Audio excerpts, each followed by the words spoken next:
Let's start with that special celebrity guest, shall we? We are helping you reconnect today with a famous friend, and it might not be hard. In fact, a lot of people in the studio here sort of fanning out. Here's your clue. They're keeping me up all night. They're keeping me up all night. They're keeping me up all night. He is the international pop star moms like as much as their teens and 20-somethings do, Utah's favorite American Idol contestant, and a talented singer-songwriter who feels like family. We know that you can't wait to catch up with him, and neither can we. David Archuleta is here in our studio, and you were sort of cringing watching that music video. Why? Why? Because I always feel awkward watching anything of myself. You do? Even after... And I tried to dance in that video too, and I'm not a dancer, but it was just something new to try. I thought you did great. Well, thank you. Even after all these years on the stage, still hard to kind of watch yourself. What about listening to yourself? Listening, I got the hang of. When I first started, I couldn't do it. Even recording songs, to listen back to see if it was good, I'm like, no, I can't. I just can't listen to myself because I just don't like the sound of my voice. But now you're used to that. Now I'm okay with it. You don't like the sound of your voice. Like I'm we still just all getting over gasped. the videos. Whatever. In fact, we always play some pre-show tunes here in the studio, and David was singing, and I was like, yeah, keep singing a little louder. It was just fun to hear you sing. It's crazy to think it's been 10 years almost since American Idol, right? It's been 10 years since I auditioned. Since you auditioned. Yeah. We were reminiscing a little bit, may I? The last time David was here was in the peak. Do you mind? Do you mind? Go ahead. It was in the peak of American Idol craziness, and we had packed a studio across the hall, like a huge studio with, I want to say, like 500 fans, right? Oh. Moms, daughters, teenagers, all ages, mostly women, I have to say. The pitch was really high, and David was scheduled to come be live with us to perform and talk in front of that group at 11 a.m. And about 10:45, we were getting a little nervous, and apparently someone's alarm clock didn't go off, and it wasn't mine.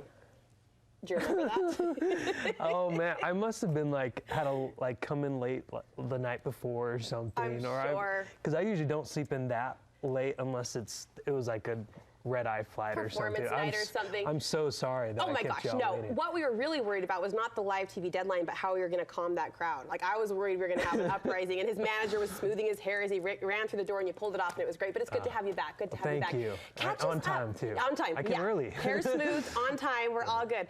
Catch us up, though, because it's been 3.5 years since you returned from your LDS mission. Yeah. And, you know, a lot of people will say it's, yeah, right? A lot of people will say it's hard anyway just to transition from mission life to regular life. And you made an additional jump. You went from LDS missionary back to normal guide to pop star singer. What was that like, that transition?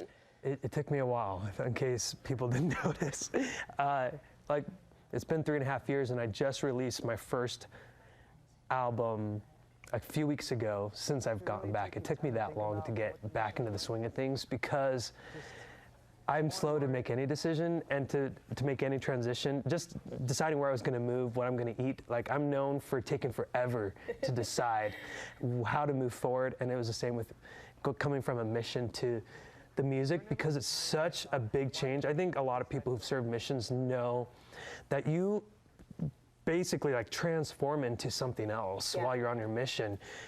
Your priorities, what you're thinking about, the reason you're living for 2 years is completely different, and then to go back to where you're living entirely for someone else and for God, to now you're living for yourself. And not only that, but you're trying to get people to look at you and like you and follow you, and it's a career where it's about you was really hard for me to get back into. To turn the focus from God back to you in some sense. Yeah, and I was like, how am I gonna do this? Because this is what I was doing before, but I just can't do that again. But I learned slowly but surely that I could still involve God and make it about Him while still doing this. And it's like, okay, people are watching me and listening to me, but I'm gonna talk about something that I can help them look up. And I'm not saying I'm singing Christian music, but it's getting people to look up and see the true meaning and potential that they have in themselves. Because that's what my mission was about. And I'm like, I can't let that go. I can't let that go so that can go back to me being, look at me, everybody, and like me because I'm so cool and hip.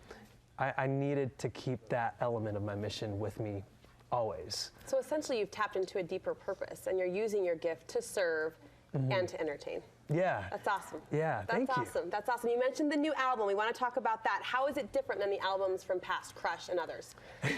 Well, that was when I was with my record label right after American Idol, and basically they just said, this is what you're gonna do. This is what you're gonna record. We want you to become this kind of person. And it didn't fully work because I just couldn't, I was like, you know, they tried to make me look cooler, darker, more macho. I just wasn't that kind of person. And so but they still, you know, it was a fun time, fun memories. I still sing a lot of those songs today in my shows. Do you? Because they're fun. But from those albums 9 years ago, it was like 9 years ago this month that first album came out. Wow. And so 9 years later, after serving a mission and growing up, being in my mid-20s now, it's music that I feel like this is me, this is what's in my heart, this is what matters to me, I think people will see kind of the elements that are in me now after transforming from a mission. And I'm hoping that they can hear that, and that they can hear that, yeah, these are my experiences, this is what I've overcome, but this music isn't all about just me and like, look at how awesome I am. This is about what can you learn about yourself? How can I help you feel lifted up? How can I let you still have a good time, enjoy listening to music, but you feel better? Not just feeling in a better mood, but you feel like you found a piece of who you are after listening to it. It's a discovery for you and those who are listening. Yeah. We have a piece. Can we listen? This is a clip from the new album, Postcards in the Sky. This song is Numb. Here we go. Everybody needs time away to wake up with the sun on the face. I'm not there yet, but I know I don't want to feel. Oh my gosh, that is moving. I felt it even in that short clip, and it is a different sound. You're right, it's a different sound than what we heard in the past. I want to ask you this: do you feel like at this stage in your life, how old are you? 26. 26. Do you feel like you're able to live a seemingly normal 26-year-old life? I mean, yes, you're pursuing music. Yes, we know you have fans stretched across the country, across the world. What is day-to-day life like being David Archuleta now? Well, I feel like I can live a pretty normal life. And what's interesting is I think taking the time, kind of like what the song said, everyone needs a little time away to find that light and bring that light into their lives and to connect with who they really are.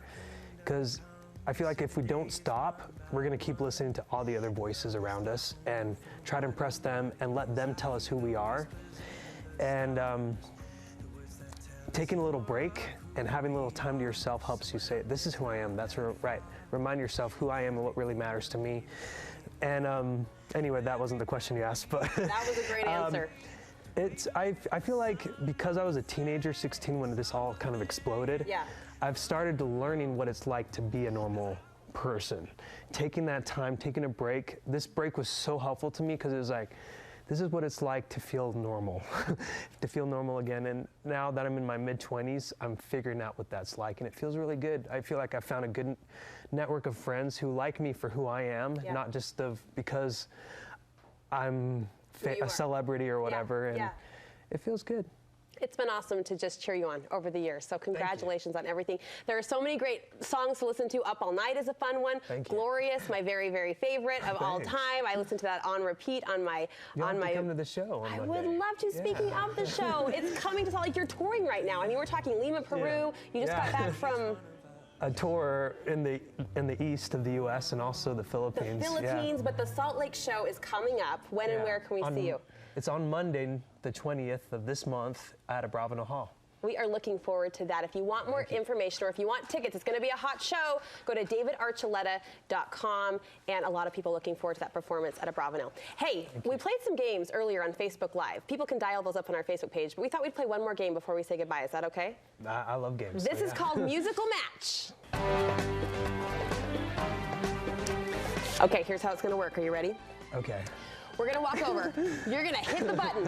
Things are gonna shuffle. Musical faces, other musical artists are gonna kind of roll in front of your eyes, and we're gonna ask you some questions and ask you to pick. I know. Are you nervous? A little bit. We're That's making okay. him game. We're Yeah, making him it game. looks Come on smart. over here. Looks Come on smart. over here. All right. So the button's ready. I think we're set. Okay. I'm gonna ask you a question about the people on the screen. So come over on this side. Okay. Give it a good hit. Here it comes. Here it comes. Here it comes. And wait for it. Dolly, Snoop Dogg, and Taylor Oh, Swift. So the great. question is, who would you like to perform a duet with? I mean, Snoop Dogg would be a pretty interesting collaboration. I wonder what that would come out of that. Okay. You know, something different. But I mean, see, remember how I was saying it takes me forever to make decisions? Yeah, because I mean, I'm we like, are a time show, my friend. ah, dang it. Well, Dolly Parton would be interesting because I love her heart and where the reason why she writes music is the same place where I write it. Taylor Swift, though, she's an awesome songwriter. Okay. And she writes from a vulnerable place, which I really like. So who is it, Dolly or Taylor? Da da da da da da. I might say personally, just selfishly, I would want to write with Dolly Parton. Okay, there it is. I mean, sing with Dolly. I think after all that, we have time for at least one more Okay. round. Hit it again. Hit it again. Wow, he wasn't kidding. You're a thinker. You're a thinker. That's my problem. Now Here it y'all goes. know why I take forever to Here write it goes. music. Blake Shelton, Kurt Bester, or Beyonce. Now here's the question. Who do you sing along to in the shower? Or who would you sing along to in the shower if you had their album playing? I in the mean, background? I don't sing in the shower, believe it or not. You don't? No, I don't. What? I don't have enough time because I take fast showers. You're in and out. Yeah. Okay, well then and I let me can't move on. multitask. Okay. Another question then. Whose Okay. concert would you like to attend the very most? You know, I've already been to Beyonce concert. Check. So Kurt has invited me, I think, like about every year to his concert. I've never been able to, and I really want to see his concert, It's a good especially his concert. Christmas. You've been to it? Yeah, every year. It's great. Yeah, and I actually collabed with Kurt on my Christmas album. Did you? And he came to my Christmas concert the first time I ever did a show at Bravino Hall. He came as a special guest. Awesome. I've never been able to go to his, but it would be fun to collab with Beyonce That too. would be I would fun. say. I mean, she's But an due amazing time, you singer. see Kurt in concert. Due time, We're yeah. I looking need forward to, to seeing you in concert. Thank you so much, David. This Thank was really you. fun. We're cheering you on. We're so Thank proud of you. you.